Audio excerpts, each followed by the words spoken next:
Hi, Katie. Hello. Hello, I'm Katie the cat. Meow. I'm Caroline. And I am Jen. If this is your first time tuning in, welcome. Our podcast is dedicated to sharing our experiences as interpreters. By telling our stories, we hope to shed light on challenges we face and connect with fellow interpreters who can relate. So you're not alone on this journey. Let's navigate this path together. Today we have two special guests with us. We have Esther and Rita, both Mandarin interpreters. Now, Esther is a video remote interpreter or VRI, while Rita is an over the phone interpreter or we call it OPI. Now, they'll be sharing their insights, experiences, and challenges in the world of interpretation. Hi, Esther and Rita. Welcome to our show. Hello. Hello. Yes. Hey. So we have questions that we receive from the show. We have listeners who are very interested to know the world or understanding, the job. So we have, shortlisted a list of questions, and hopefully that you can share them with us.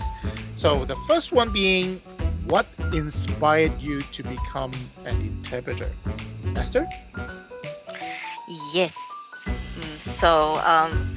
For the word inspired, not so much of the inspiration there. However, for me, it was mostly because of the pandemic. Yes. So I was just thinking that okay, since there's this job that they're hiring, saying that if you're fluent in English and Mandarin, please join us. And I thought, oh, okay. So my English wasn't too bad, and my Mandarin it is passable. So I thought, okay, let's give it a shot, right? Let's test and see how great my language skills were. So that's why I joined. Yeah. Yeah. Nice. Great. Okay, what about Rita? Well, as for again inspired, I was thinking about that because I did my undergraduate and both master in translation and interpreting, and also I had the experiences working in the art field and also the vehicle related field like EV new energy vehicle and so on. Nice. Cool. And then I was thinking maybe why not try to do some other careers, trying to learn something new. And then I saw the hiring advertisements saying that we need an interpreter who could work from home, like helping clients remotely via phone or video. And also I was like, why not? This is a good chance. And they listed especially the medical field, like helping patients with their appointments and so on. So I wanted to join and see what are the differences and what could I learn more as an interpreter myself to different fields and to gain extra knowledge. I mean, not bad, why not? So that's why I joined this field, being an interpreter right now. Wow. Right. That's, So cool. that is actually, That's so cool, I yeah. would say this is, now both of you are actually inspiring others, I believe. Because although for Esther is by chance because of the pandemic, but then on the other hand you have Rita, who is trying something because you have such a background in training. Now this is something that is coming from two different angles. We all have our different stories, but I believe this itself is inspiring for other people who want to consider if they Yeah. believe they have skills that can contribute toward other people trying to communicate. I think this is a really good example. They can consider the job. Absolutely. Right. Yes. So my question is, before becoming an interpreter, what were your thoughts about this profession? Esther? Okay, let me go first. Okay, so there was once I was watching this video where they were interpreting languages like English and to other languages, and I saw, wow, they're doing a simultaneous interpreting, and that was so cool. Because one person will be like speaking and the other person will be also maybe slightly off their pace, but then they will be also interpreting like live So I thought, Yeah. oh, that's so cool. I was literally thinking that are they actually reading from a script, you know? Because it seems like so not real. It's like not realistic. But then until you get into the job, then it's like, oh, okay, so there are tricks and this. I mean, like Yeah. there are strategies. Okay, this is how they do it. So yeah, it was very cool to see them doing it. But yeah, it's for me, maybe not so cool. But yeah, Mhm. almost there. Yeah. Yeah. It's kind of surreal looking at like UN meetings. They Mhm. Yeah. just speak really fast and interpret really fast. How about you, Rita? What were your impression? Well, before becoming an interpreter, I was thinking that wow, it's like a shadow of a really important people. Mhm. Like memorizing or delivering what she or he Mm, said. It's Mhm. always suit and tie and neat, clean, Right. sharp, like yeah. all groomed and everything. So I was thinking, wow, this is nice. I mean, why not? We have the language skill, and probably we could try and to be like that kind of person or shadow, at least to try to be like that. It's a different career. I think it's very professional. That was my first impression of an interpreter. Cool. I Actually, think that's the same thing too. I actually have the same Same. thing. I have Yeah, the I same thought, thing True. wow. too. Me too. Wow. Mhm. They look so cool with the suit and everything, and they speak so fluently, Correct. instantly, right? Right. Yeah, very, very impressive for me too. Mhm. I think we should suit up with our language skills. And now that you're working as an interpreter, has your perspective on the job changed? If so, how? And maybe Esther, you go first. Yes, always proud to be first. Okay. Yeah, so Right. yeah, so after being on this job, like being an interpreter, I think that so my role is actually very important as Mm, in, because we serve as a conduit, right? So we actually helping both parties to understand each other. right. Then the other would get the message across, and the other would, they would get what the help they need, to get what they need, like Mm, understanding each other. I think it's very important, as in, like, if it's a life and death situation, you need help. Like, I need an ambulance, or, I need police right now at this moment. Mhm. So I think yeah. sometimes language barrier, it's a very sad thing, and I mean, it's a great thing that we've got so many languages, but, sometimes there's just this barrier, and we are there to help them, to let them understand, okay, what needs to be done, and, Hmm. that help is going to be here. Mm. Yeah, so yeah. That's good. Mhm. Inspiring. Yes. How about Rita? Well, thank you. Besides what Esther shared, I wanted to add another point. Mhm. Personally, I feel like after being in this job, working as an interpreter, I feel like I'm closer to real life. I mean, Right. everybody has their own life, right? But I get to Mhm. peek into others. It's just Yeah. like, reading a book or reading a movie. You never know what comes next. Even reading a book takes you like 2 to 3 days or a week to finish it to know one story within the book. Absolutely. But Mhm. maybe during one shift, you get to experience like 10, 20, 30 different lives, like different things that matters in their lives and serving in the middle in between, which is a great Mm, honor. So I think I was given a chance to at least peek into different life, considering that I mean, myself only have one life to live. So it's an honor and chance. I mean, yeah. I guess it's also inspiring for when we do our job, we get to have a glimpse or get yeah. involved in someone Mhm. else's life, and these are all their private life, more meaningful. When we take that call for us to appreciate life more, Yeah. I feel wonderful being alive, healthy.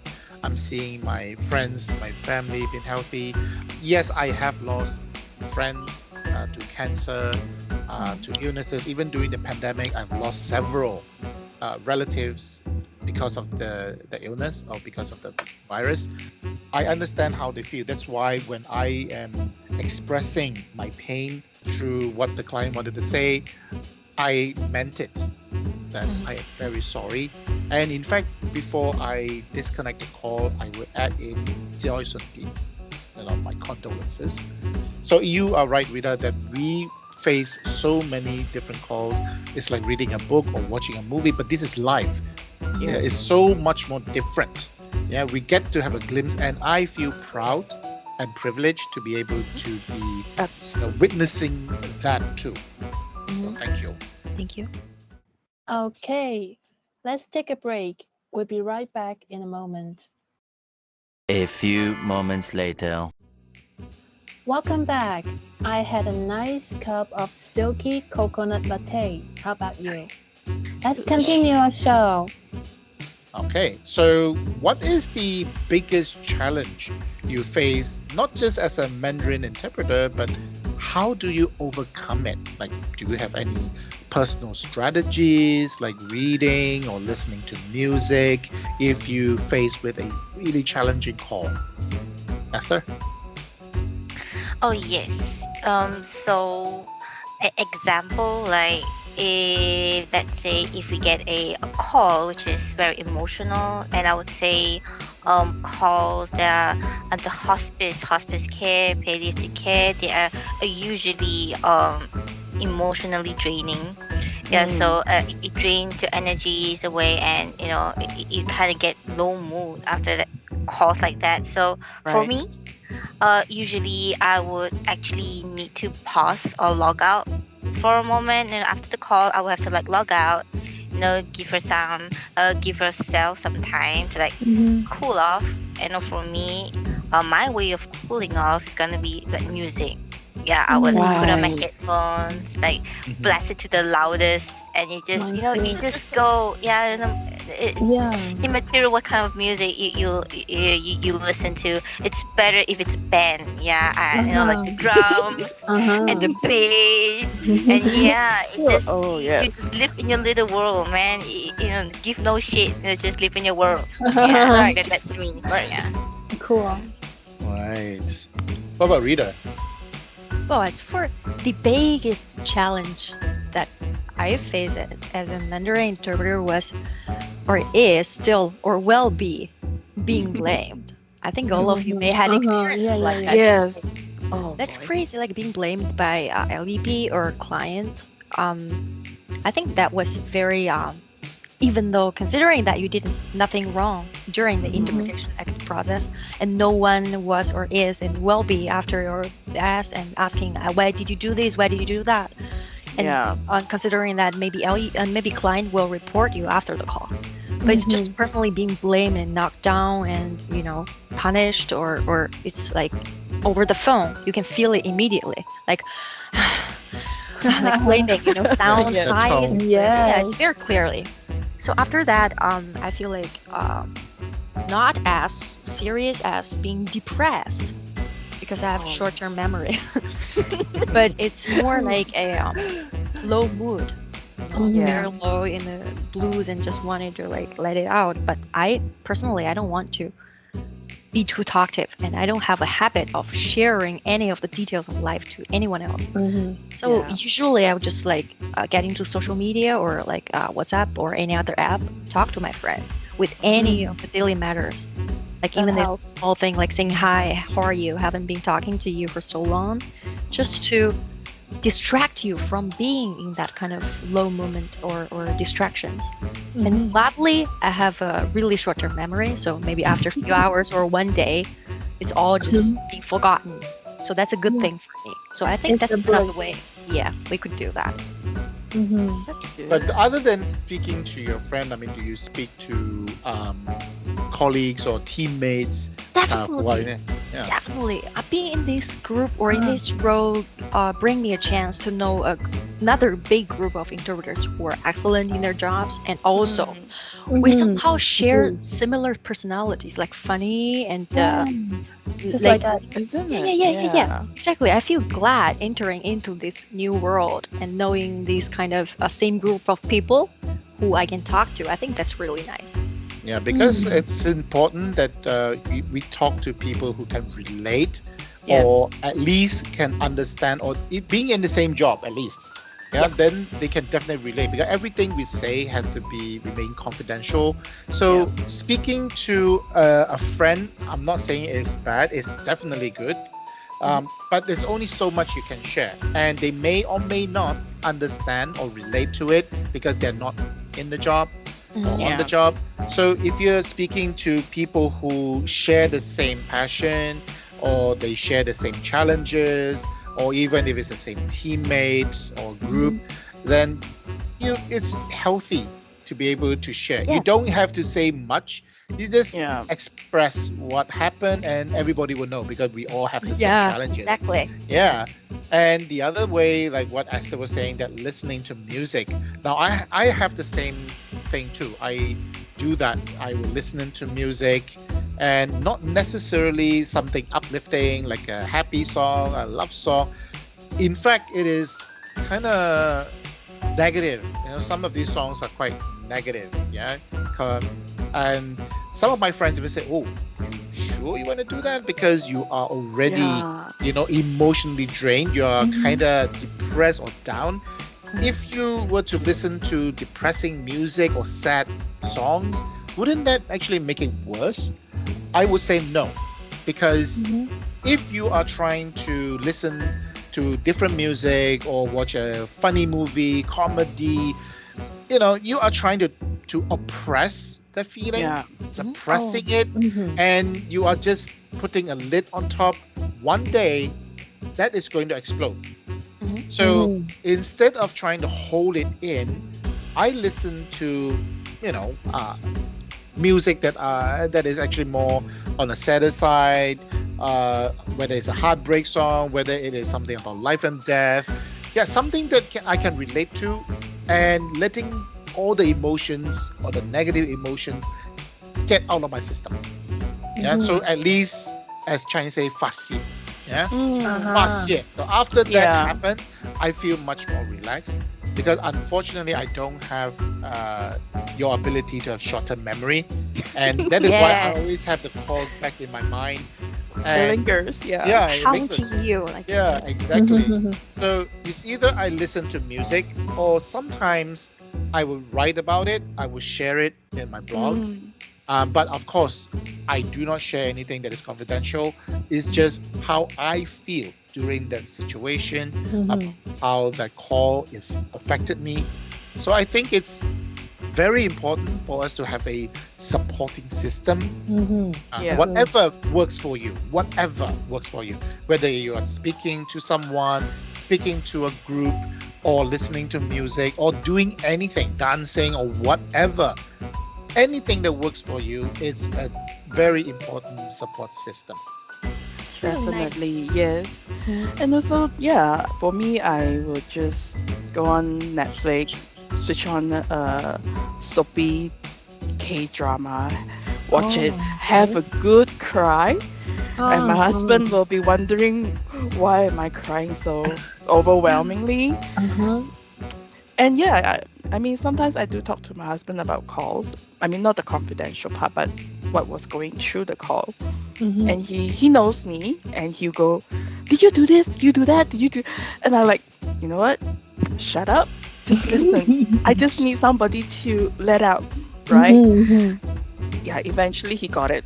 So he listens nowadays. Exactly. Good Zip. listener. Throw away the throw. Uh-huh. Mm-mm. Zip your mouth. Throw away the keys. Right.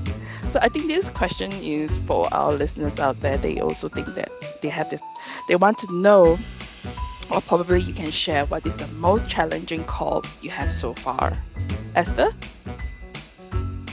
Okay, yeah, so I remember this call when I was in OPI, like the phone interpreter. Yeah, Mm-hmm. so it was a 911 call, and 911 calls they have dispatchers, right? So from this LEP, I heard this lady, she was really soft. So it's like, 有人在我家楼下. I was like, what is that? Is It's like, that? oh, someone is downstairs. Someone's downstairs in my house. So then, it came up to me that, oh, we have a burglar in his house.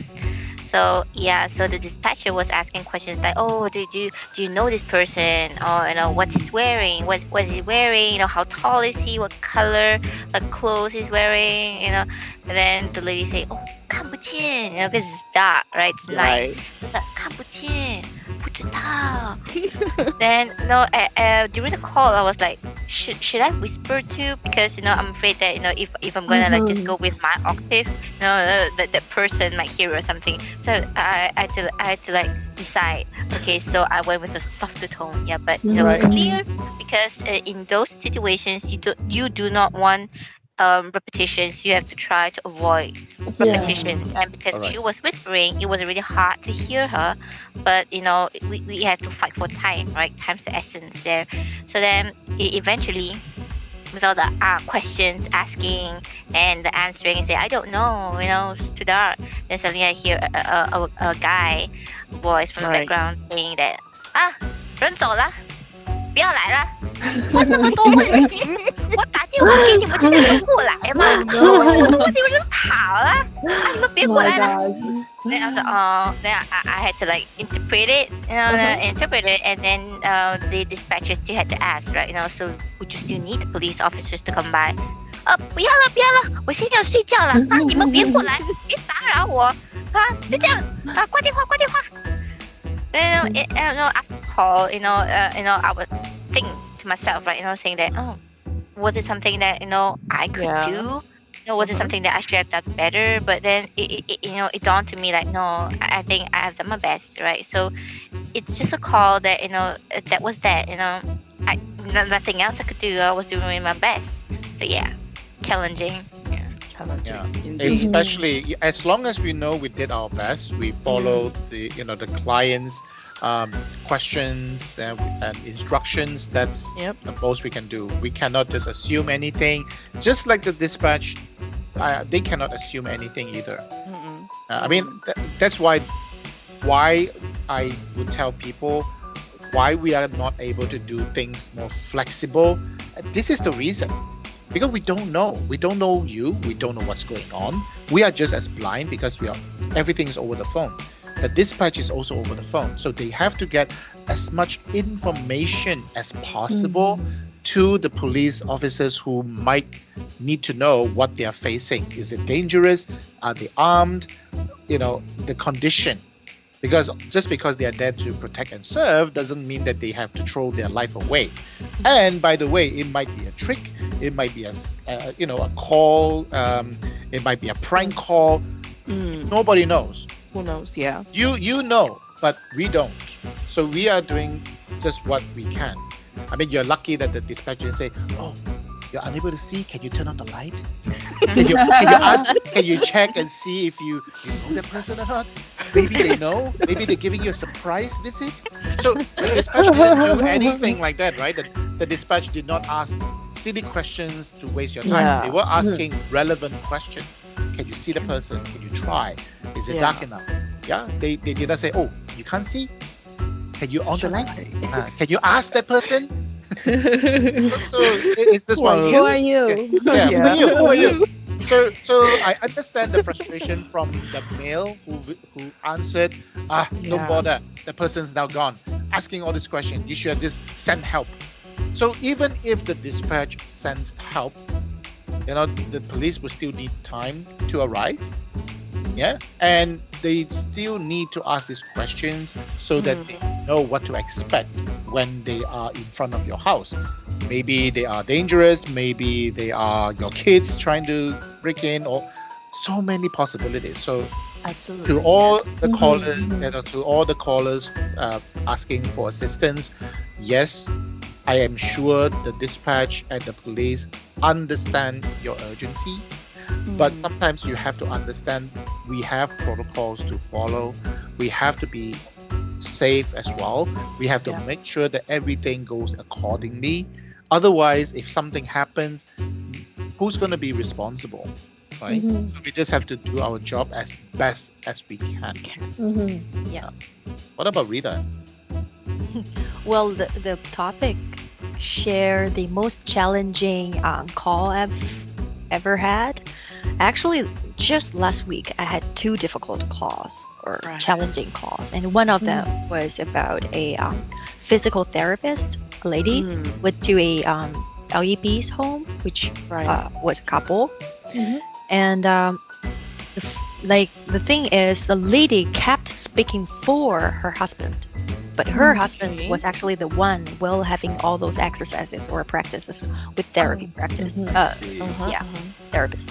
And then she not only interfere the interpretation all the time for him, Oh and but dear. also and then the therapist was trying to conduct a series of practices with him just to help improve his health or movement, like you should do this practice and that practice step by step, then we will see like which level are you at right now, and so as to deliver you with next steps. So we decided what kind of practice you should start next. And then she said, no, he was not able to do this. He was not able to do that. I was with him, or I am with him every day. And beside him, I know Right. he's capable, what he's capable of. So absolutely, he is not able to do that. And whatever movements that the therapist provided, she refused for him directly. And then several times the conversation was just like, being cut off by her, even before I could finish all the interpretation. And that happens maybe 4 to 5 times during the whole call. Okay. I have to repeat with the client, do you want me to continue with the interpretation, even though I was being cut by the lady all the time? And the Yeah. client said, it's fine. And then the LEP lady gets angry, saying, why you're in such a hurry to ask him to do some like heavy movements or these movements like climbing stairs, like all the time. He cannot do that. And all those words coming back and forth, like all similar words. And then LEP lady, kicked the therapist out. Imagining that dear. if we are the therapist and being kicked out directly during the whole process. Ouch. And then client told me, give me a few moments, I just need to take a deep breath. And then I offered like, would you want the interpreter to be there for you? Anything else that the interpreter can do to help? Or like just being here? Anything else I could do for you? I'm so sorry for this. Right. And then she said, give me a few moments. And then you could hear the sound like breathe really heavily in and out. And then I said, because as an interpreter, I'm not sure if the lady is like over the session already, like ready to leave, or she needs to go back. I said, anything else I can help you with, ma'am? And then she said, give me a moment. Just tell me what she said for the last few sentences. And then I have to deliver like it's all the same contents, saying that he's not capable to do this and that. And last sentence is the LEP person said that she wants to change to another therapist. And the lady said, all right. And then in this moment, I feel like helpless. And the only thing I could do for her, the therapist, was just staying there for anything that she needs. So I feel like this is the most challenging. I can relate to her emotions, and I'm really sorry for that. Oh, definitely. Truly. Because Yeah. sometimes, it is difficult for not only just the language side of things, and they have to depend on a third party like us to relay messages and to understand the frustration or what's being communicated. Yep. But I think sometimes we as interpreters have to take a step back and tell ourselves sometimes that we should not take things personal. I know a lot of interpreters feel like they are not being valued. That's why they are being disrespected, that people don't respect our profession, which is not true. You have made it clear today that a physical therapist is there to help maybe evaluate and then maybe see how to help the LEP person to improve or get stronger. But the wife is always interrupting, or someone else, will be interrupting all the time. Instead of being patient, I don't know whether they are expecting a miracle to happen. That besides the point. But doctors even get yelled at in clinics or hospitals, and they are the ones who are supposed to be saving your life. So sometimes interpreters will say, I think they just don't respect interpreters, whether it is the client, whether it is the LEP person. But if you look back, if the physical therapist can be chased out of the house and get belittled like this, imagine how frustrated she needed to take a breath outside. Yeah. Yeah, Yeah. her frustration. She's trying to help, Mhm. and she gets frustrated. Exactly how we feel when we have a bad call. Same thing for the doctors. They get yelled at too, saying that you're so useless. Other than medicine, there's nothing else you can Yeah. do. All you do is just give medicine, medicine, medicine. Is there nothing else that you can do? What kind of doctor are you? So Yeah. you have all these different people that have different calls we face, and we can tell it's not just us. Yes. Doctors get yelled at, nurses get yelled at, physical therapists get yelled at, police who are supposed to protect and serve, putting their life on the line. Fire brigade as well, they get yelled at too. So sometimes we just have to tell ourselves, remind ourselves, we do get bad calls. Clients are, sometimes yelling at us. LEPs are challenging us whether we are speaking or interpreting correctly. Do not take it personal, because they face the same problems as we As we do. do. Yeah. Yeah. Absolutely. So just have to be more understanding. So for the patients, they have to understand that we all, as our profession, needed is to follow procedures and protocol. Yes, you may think that just be more logical, just be more common sense, this. But we have to write reports on a progress report, and we have to do evaluations. We have to make sure we've done everything correctly to make sure that the patient is improving. If they don't improve, what is the reason? Did we do it correctly? Did we do something wrong? Have we tried this? Have we tried that? So they have to understand everything needs to go through a process. You cannot jump and say, let's go to, let's do this. Do it like this. If it doesn't work, then we try something else. You can't do that. So we just all have to take a back seat, take a deep breath and say, let's not take this personal. We're just doing a job here, and we do it as best as we can. That's what I say. Yep. Yeah. I agree. Yes, I just have something to add to that. Just that, yes, we need to detach our personal feelings from the situation, to the phone call, to the interpretation. But also, we extend our empathy to the LEP, and we also need to extend this empathy to our clients too. Like nurse, they work probably more than 8, 9, 10 hours per shift. They're always standing up. They are always walking around, helping the patient. They may be having a bad day. We don't know. So that is also good to know. This empathy should be extended in both directions. Agree. Yeah. Absolutely. Definitely. Okay. Yep. So, Okay, now let's do a comparison between Cantonese and Mandarin. Okay, are you excited? How would you interpret the following? Okay, the first one would be bowel movement. Aussie. Okay, give me Cantonese. insight. Give me all your insights. Oh, Mandarin we will say 排便. Usually I will go with 排便. Yeah. but it's a higher register. That's the higher it's the register. higher I used to register. say, 先生你今日有冇排便？ Then Uh-huh. the patient comes back to say 咩排便？屙屎就屙屎啦。 Because sometimes there's so many ways, right? There's so many ways to say it. Like, for example, Cantonese, we have the most creative way of saying pooping. Yeah, I'm I'll waiting. give you a few. Yeah. So you have piping, which is the really formal one, the higher register one. Then you have more C, like Caroline was saying. That's the common one we say. And of course, we have the slang. We have monkey, food then we have 炸东京, the most popular one. Yeah. Then you have so many. 包石. Bao sec. There's one more. So these are the Bombing the rocks. bombing the rocks. Yeah. I mean, of course, people will say, huh? Bomb Tokyo? Why? I mean, those who understand the Chinese Why do you history do would know that? why. But I'm saying, there are so many ways. I mean, they sometimes when they say bowel movement, and like what Caroline was saying, they would say 啊，屙屎就屙屎啦，係啊，點解講大便哦，啊？係講大便嘅，哎呀，so to them is why are you using them? But we have no choice. We have to follow. Yes. Yeah. Whatever the We have client to say, follow we the have to higher follow. registers. But then we want to know how creative are we?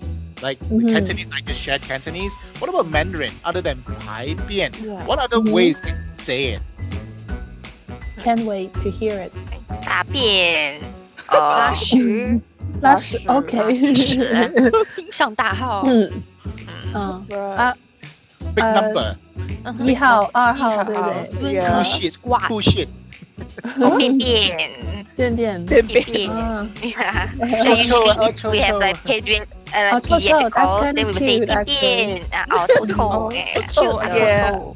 Mhm. I mean, for Cantonese, we are all chow chow. We have that too. Mhm. the image， Yeah, all Yeah, chow me chow. too. Yeah. You So can yeah, picture we it. do that exactly. Yeah. So it's just one of these things that why we want to have this segment here because you know Chinese. Let's skip. Let's stick to this Chinese for a moment here. We have so many provinces. Yeah. Yeah. And they all speak different dialects, different accents, and because they're speaking Mandarin based on their dialect, it will be different.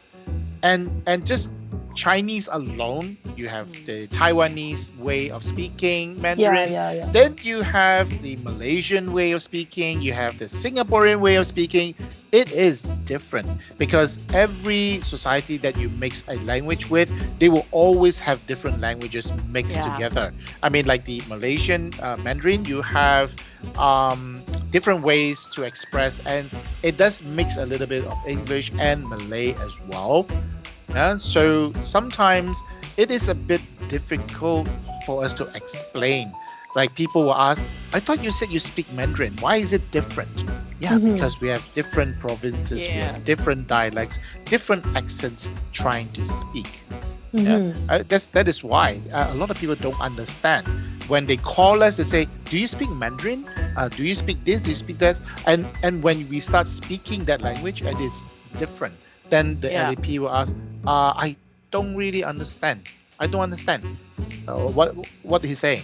Oh, interpreter, are you speaking Mandarin? Why doesn't the or are you speaking Cantonese? Why doesn't Why can't they they understand why can't they you? understand you? I Yeah. thought you're speaking.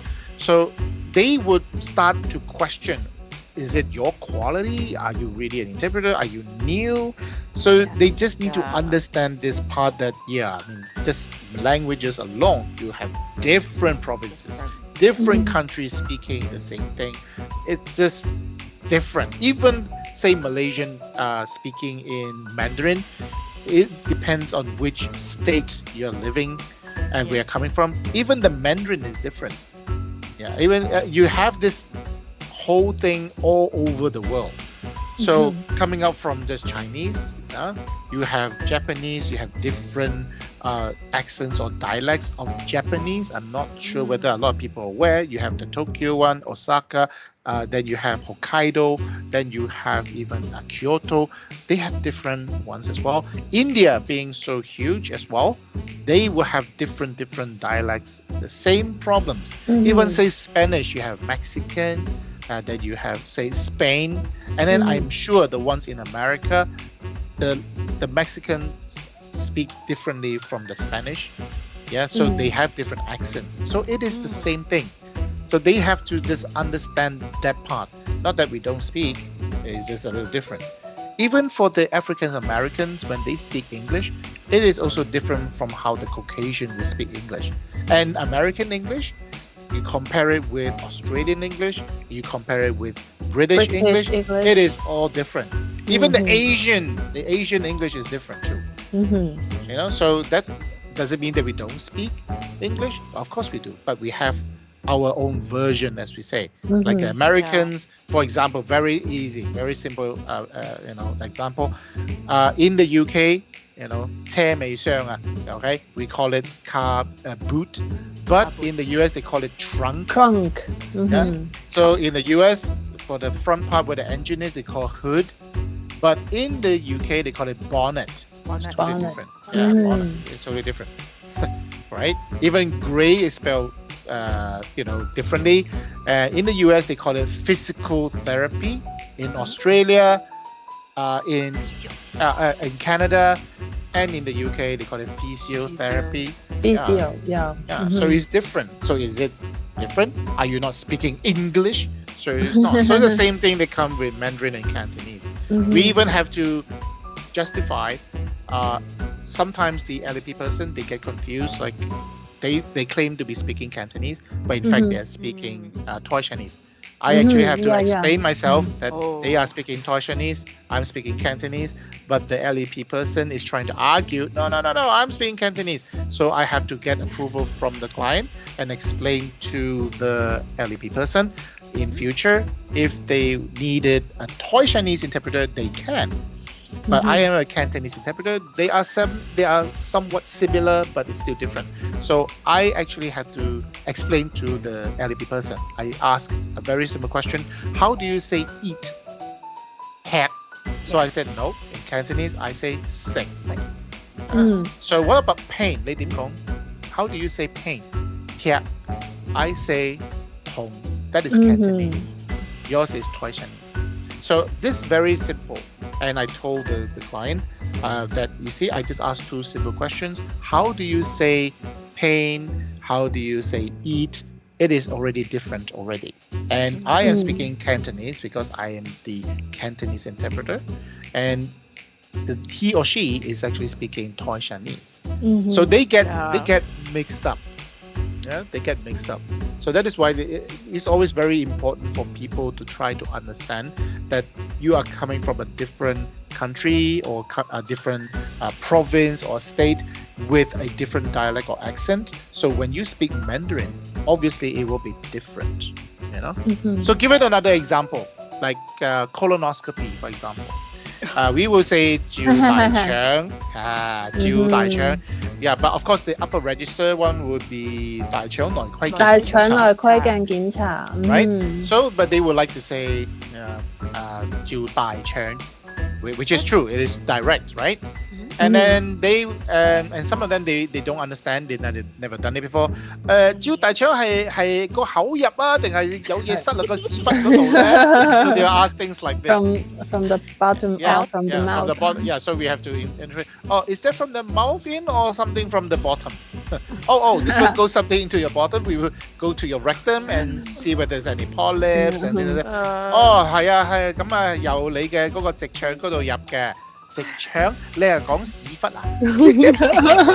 肛門係嘛？ They will say things like that. Yeah, so it's very important for them to also understand a little bit of terminology of their body, their anatomy.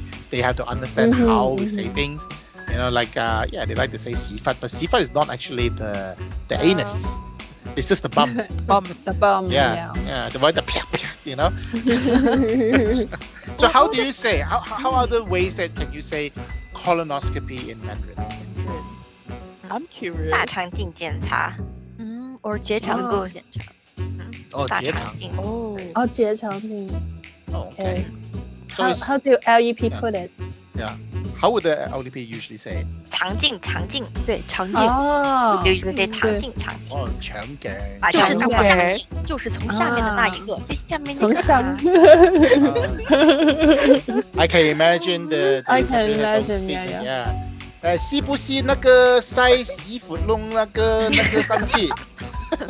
That was the cat is trying to speak Mandarin, 从屁股那里进去。有屁股就是踢的吗？ No， 屁股没有动的。 How about exactly the word 屁股? What is the higher register in Mandarin? 臀部 臀 Oh, Same as okay. Cantonese, 臀部嘛。臀部 yeah, it's the same. What other ways can you say bum anyway in Mandarin? 后面 Yeah. 后面。后面 back. Yeah. But in a certain context, Right. in a certain context. Yeah, in the context, yeah. Because we in Okay. Cantonese have 屎忽。I don't think Mandarin will have 屎忽, right? 屎忽 I don't think it's What possible. is that? Yeah, because 洗 actually means 屎啊，拉屎的屎 stool. Stool. The stool part. you know, 屎忽，我一忽啊嘛。 Oh, no, Oh. no, I have the image right now. I start imagining. Okay. Alright, Yeah. okay. Yeah, because there's so many ways. That's why Cantonese is a little different. Yeah. It's a direct language, Mhm. and there's no. They don't refine it. It's a very direct language. Unlike Mandarin, you have refined it over the years. Yeah. Yeah, so Mhm. there's nothing too funny about it. Like, PP 啊，屁股啊，you know, 后面啊，团部啊. So these are like very refined. So that is why when we watch Hong Kong movies, those days, the comedies, why that, you know, they're so funny because of the words they Yeah, say. yeah, yeah. Yeah. 啰柚, right? 啰柚. 吉 Oh. 你啰 Yes. 柚. 個跟你攞有 Mandarin, 嘅 yeah. So the Mandarin, there's no 啰柚, right? No, I don't No. think Exactly. so. So that's why sometimes it's fun. Why I choose to be a Cantonese interpreter instead of a Mandarin one. So this is one of the reasons. It's a very direct language. Yeah. So And I'm, another I'm also funny one. Mhm. pet I pet must- pet pet. Yeah. 復古膠或者樹蟹堡 Oh, 鼠蟹 How 堡 do you Go. Mm. Fukugo, is it? 复古 复 沟 古糕 Yeah. Yeah. yeah. So it's Fukugo. literally Yeah. 復古糕, right? Yeah. Fukugo. Oh, okay. Is that the only one? Same. Yeah. 屁股缝 register. Oh. Register. Oh, Really? Ah. Like a okay. leak Then we learn between something. your butt. Oh, Okay. okay. oh. Fukugo. Okay. Usually I just say Fukugo. Yeah. Yeah, because I get LP asking 邊度嚟嘅 So we call it 大髀罅. Yeah, 大髀啦 Some the space between your thigh. Mhm. Between the thigh and your private area. So 係咩嚟嘅？你陣間就知㗎啦。 yeah. 你 So 陣間 what 就 the 知㗎 rest, 啦。 what the Rita was saying is the butt crack. Butt Butt crack. crack. The butt crack is actually quite direct. But Vivid. crack. Yeah. Yeah. Vivid. The butt crack. Yeah. Uh, It's, Okay, I'm also curious about the alphabet. oh, How do you- that's a how big do you one, put- yes. Yes. That's How do you interesting put one. alphabets? And how do LEP put alphabets? what are the ones that are not? Apple. That's F. F. Apple. F for Apple. Yeah, Hello. Hello. F. Ah. F. What are the? I And mean, for M. yeah. Oh, I M. heard about one. J as in go. Go. Go. Go. Go. Or You have to go. put a Ah. R. You have to put a R afterwards, so it's more vivid or likely to be how we pronounce it. Like go. Go. Go. Ah. Oh, I see. Yeah. So if someone were to spell, say JIANG, how would they spell it? How would they say it? LEP. G-I-N-G. It's the same. G, just No like G. difference. Chicken. Yeah. Right? J-I-N-J. Really? Mm. No, Because I for have and- G, and G. G-I-A-N-G. That's because I already G. know the person's name. So I was like, Ah. 不好意思，是 J 吗嗯？G G 是对了，OK，这个勾的那个这个 G，勾的那个。或者那个 G G I A N G，是鸡吗？鸡。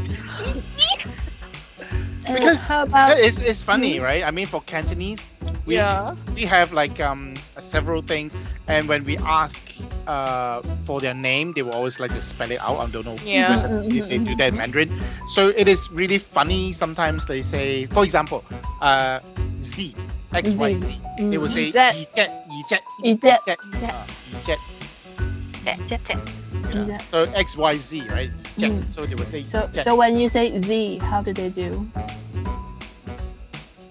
In Mandarin. usually Mandarin Z. they would say no, they would not say Z. They would say something, but definitely not Z. Yeah. They will give you for- character. Yeah, for Cantonese they They'll say give you character. Z. Is that They'll be like 知道的知 you know Z 知道的知 Oh, 知道的 like they would make equivalent 知道的 to Okay. Oh, right. So But that's if they interesting. if they were to spell it in English without an interpreter, I mean, how would they spell it? well No. hard to Well, tell it's really hard Short-term it's gonna memory be too, really suddenly. difficult. Yeah. Because Because for us Cantonese is really funny. Mm-hmm. So you have M and N. M. I M. am, say By M, M. Big M. I am, Little big M, M. and then small m, which is small n. Mm-hmm. Yeah, so that's what they call it. Yeah. F, same like you. F is F. S L. S L L M S 交 H 交叉嗰個 X。 X 交叉叉 Yeah. 交 Yeah. 叉 Yeah, something like a cross. Yeah, because some interpreters ask me what to do because but I did say to the interpreter they should have used their tool to inform the client because the client got a little confused. So the LEP person was spelling something and then came to Z, which is Z. jet. Mhm. So she repeated Z, and the LEP person argued back, said, no, not Z, yi jet. And instead of clarifying with the client, the interpreter said Z. and Yeah. again it repeated. The LAP said, no, not Z, yi jet.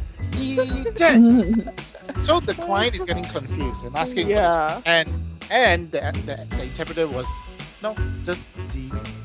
So you see that's why I was telling the interpreter, next time if this happens again, use your tool, explain. Said Yeah. in Chinese, Z actually means Z. Z. Mm. So she or he should have just explained to the client instead of Z. Because the interpreter was getting a little angry or agitated with the LEP person, but still have to use the tool and clarify and say, oh, Cantonese Z, this means Z. Wait, one more letter. B, because it sounds very similar to B for boy. Ah. V. V, How V. do you identify? V. V. Usually Wait. V. Way in Mandarin. Oh, Way. way. Yeah, Yeah. way. W. Yeah, W. W. Yeah. Will you see like 像 W 的一半吗？ Oh, I think that's the way to half describe of a it. W. half of Okay. W. Wow, that's very That's good. clever. Yes. Very innovative of them. But that being said, I have actually never come across any LDP saying V? W. I don't know how they pronounce W in Cantonese. W. W. Cute. W. Yeah, but W, I haven't seen any that has said W before. W. W. W. Very Oh, clear, you know. W. W 到点儿 The funniest alphabet is still Yi Jian. That stands out. Yeah. Yeah, that stands out because it's really like wow. Yeah, That's really. Why? How do you come up with Yi Jian? How? Yeah, I mean, that's I can clear. if you say jet, I can understand jet, right? But Yi Yeah. Jian. So That and are they Z. trying to say two things like Yi as in Yi. jet? So what? Oh, Oh, that as makes in the sense. number 2 makes sense. That Yes, makes that makes sense. Like Yeah. a 2, Yeah. Z. I'm just guessing. I'm not even sure. Is it because of Yi jet? So jet is Z, right? Z is Z, right? So Yi is like trying to Kind of explain to MOE you lah. Yi and jet. Yeah. I mean they argue. Or maybe. Yeah, and Yeah. I don't know who actually started the whole thing to This is a advise system, LAP. you know. Yeah, I don't know who actually came up with this idea that if someone were to ask your name, spell out. Can you please confirm your first and last name? LIM. Yeah. YUNT. I have no idea who came up with this idea. Is to tell all the LEPs around the US. 如果有人問你嘅名咧, if somebody and sometimes Give it to the them. client, Sometimes yeah, the client will client say, will could you ask. please spell out your name? Yeah. Yeah. That is different if they want you to spell, but they are not asking you to spell. They say, can you please confirm your first and last name? Yeah. They did not say, can you please spell? Unless they try to previously- tell you.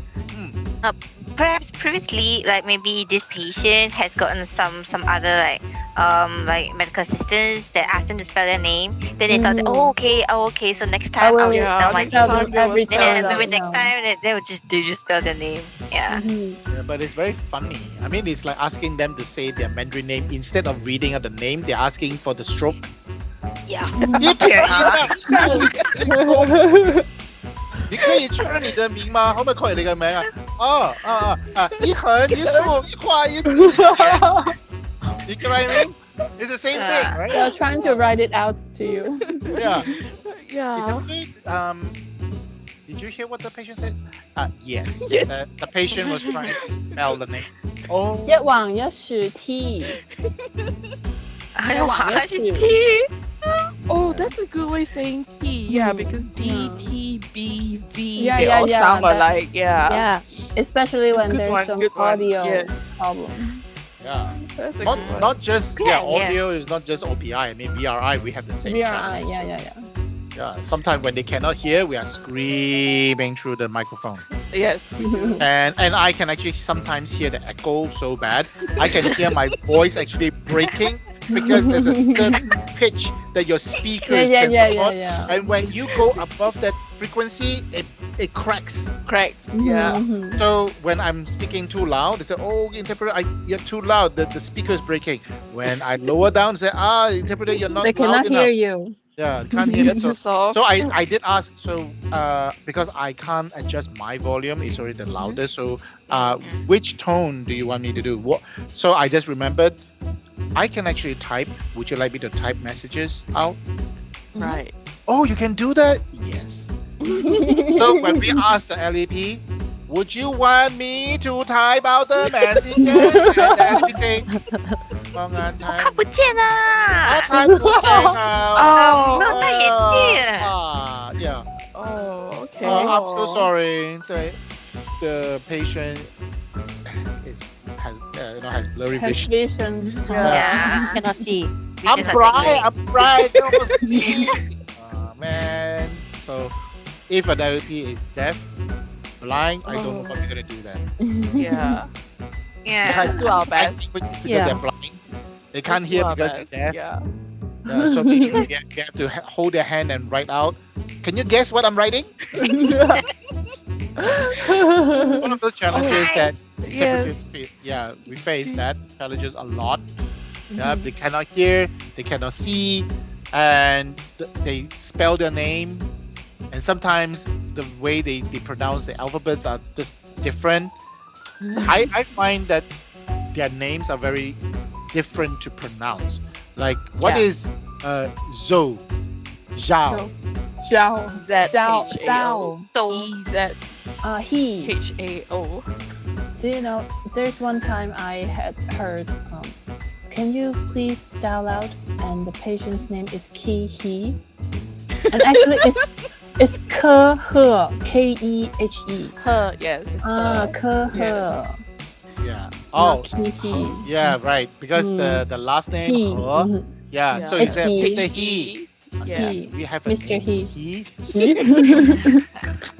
Seriously, I was asking when I was an OPI. He said, this is Mr. He. You can say, okay, how do I say he in He. Mandarin? Or Cantonese? How? Her. Her. So when Her. they actually spell out, so Ah, I I see. How's it sound? Oh, that's We have But we have I'm Yang, getting confused. Yeah, Yang. Yang, Tang, Tang. Huang. Yeah. Hui. Wang, H-U-I. Wang. When do we have Wang? Chinese names. Wang is Wang. Wang, Wang. Wang, Wang. Dr. So Wang. there's Wang, Dr. Wang. Wang, Swang. 西头啊，西图，西 Ah, 头。 Sito. We Sito. call Saito. Wow, Sito. Japanese name. Saito. Oh. Yeah, and then there's Zhu or Ju, Zhu, Chu, Chu, Zhu, and then there's Zhao, Xiao. And Chow. and Chao. Z-H-O-U. And also Qi, Qi.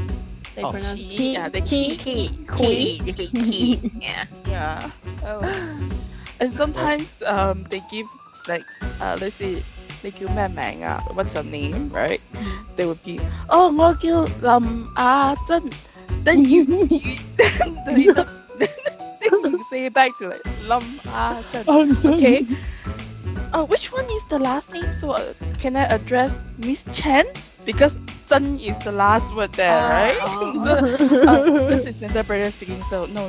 The first syllables that I just mentioned is the last name. It's the last name. The Is order. The last name. Yeah, the Comes order. first. I will actually just explain. I said actually for us Chinese, our last name is the first name. When we pronounce our name, the Yeah. last name is the first name. Yeah. Last name goes first. Last name Our, goes first. because we believe the family name comes first, so that's our last name. Okay, so that's how I explain it. So I said if the LDP person, I'm sorry, if the patient would tell them their name in Cantonese, usually the first one is the last name. Yeah. Okay, I say usually because some last names have two words. Yeah. Yeah, sometimes they follow the husband. Oh Yang. Yeah. Not only Oh Yang, yeah. some have Situ. Wang. Sito. Depends. Okay. Those are rare, but the more common ones, 诸葛, 诸葛 Yeah. 诸葛 yeah. 西头, 诸葛先生. 欧阳. So it is. These are the common ones. Like Ouyang is a very common one that we always get. Sito is another one. So that's why I told the client that most of the time the first one is the last name. I say most of the time because sometimes the family name can have two. Yeah. Yes. It's actually a combination of two families. They Yeah. combine their They first combine two first. names into one. That is why it became two. So that's interesting. One cool thing. Yeah. Of course, it's interesting. Otherwise, I wouldn't be sharing. My Chinese name is very challenging. My Chinese name is QIXIA. How do you pronounce that? 旗下 Yeah, Qixia. Yeah. And 旗下 for client, Qi. 谢 something like that. Yeah. Yeah. 谢谢. Qixia. That is why we have English name. English Absolutely. name. Yeah, we have English names. Just for your convenience. Because if we don't give you an English name, you cannot pronounce our name. Zhu, Xiao, you Yeah. really, And I will get struggling. Qixia every time. Yeah, Yeah. You get become 气笑 Xiao. Qixia. become 气笑 every time. Xiao means crazy. Yeah, 气笑 right? Yeah. I don't want that. Okay. That's very interesting. Yeah. Okay. Yep. Even when people speak the same language, there are still vast differences in pronunciation, intonation, slangs, and idioms. And depending on our region, culture, social background. So this linguistic diversity poses a unique, challenge for interpreters. Yeah, we have to go beyond simply converting words from one language to another. Yeah, as interpreters, we often act as a cultural broker and bridging not only the language gap but also the cultural gap between the two parties. And Actually, I'm not just the definitely- two, not just the two parties. Even among Chinese, we have different cultures Oh too. yeah. Even that we need to broker, Different because parties. some of these customs or traditions that we are not practicing, we don't know. So sometimes when we are unable to relate to that because they do things differently, like they have certain remedies that we don't know, certain ways that you cannot have food after a certain period, then there are so many different customs that we have to broker too. We ourselves as Chinese, we have to understand that. So that is why, coming back to the AI problem, can you imagine we as Chinese, we need time to digest what they're actually saying, because culturally it's just different. Yeah, although we are all Chinese, but we come from so many different cultural backgrounds and traditions that we follow. It's just different. So how would AI know? Even we don't know. So how are they going to know? Who's going to be teaching AI? So it's not something that is going to be, achievable in the next 2 years or so. Maybe 10, 20, maybe 30 years. So I think this job is just going to be here. It's not going to be able to just replace us.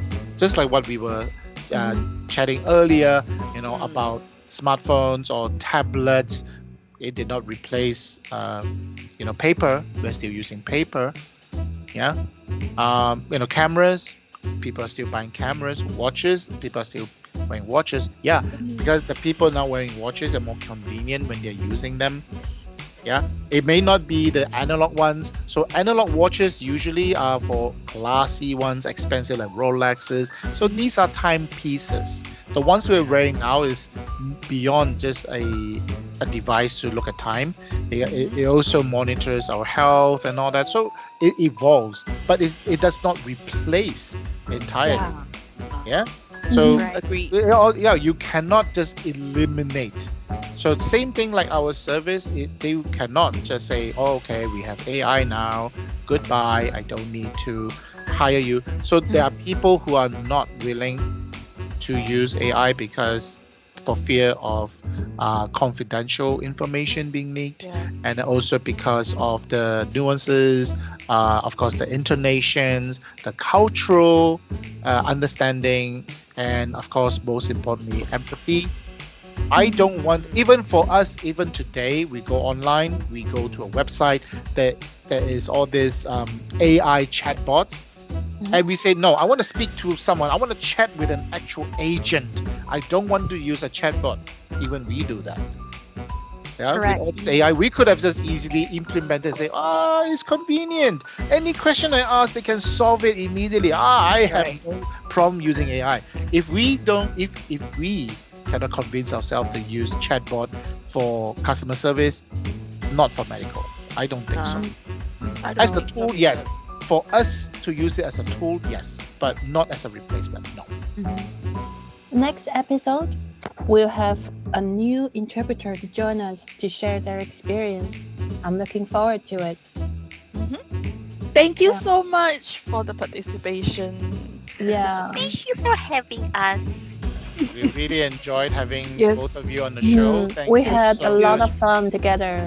Yeah, so I hope our listeners are going to enjoy this episode because it's the first time we have gone beyond what we are doing. We invited a different language, and for that, thank you. We have more insight even for us ourselves as interpreters because we are Cantonese and you are Mandarin. There are lots of things that we do not know either. And of course, the listeners out there, I hope they will understand that just because you say you speak a certain language, but it does not mean everyone speaks exactly the same. Just like English, you go to different countries, they speak different English too. So same thing for Mandarin or Cantonese. Yeah, so thank you for your insight and sharing your calls, your challenges, and what you think about our profession. And I'd like to take this opportunity to thank the both of you for being so patient with your job and doing so well. Yeah, especially for Esther, she's been the interpreter for so many years already, and I hope the same thing for Rita. She will see and continue using her skills and helping other people, but at the same time share your challenges and express how we can support other interpreters who are unlike us, being a little lucky and fortunate. We have a supporting system, so a lot of them, they have just nowhere to go and they give up, which is sad. So who knows who knows if they were supposed to be a really good interpreter, but because of lacking of support, they give up. So no one should be alone, and that is why we encourage everyone to attend our show or get involved in the community building so that everyone can play a role to show that we care. We care for you as a person, absolutely. as an interpreter, your well-being, and we understand your challenges. Thank you very much. Thank you so much. Thank you so Thank much, you. guys. Thank you. Before we go, if you enjoyed our podcast, please give us a like or consider subscribing to our channel. We'd love to share our website and blog with you. int-offload.com. Offload, OFFLOAD. It's a space where we share our thoughts, experiences, and interests. If you have something to share, feel free to connect with us there. This is Katie, This is Jen. And this is Caroline. signing off. Until next time, happy interpreting. Happy interpreting. แรง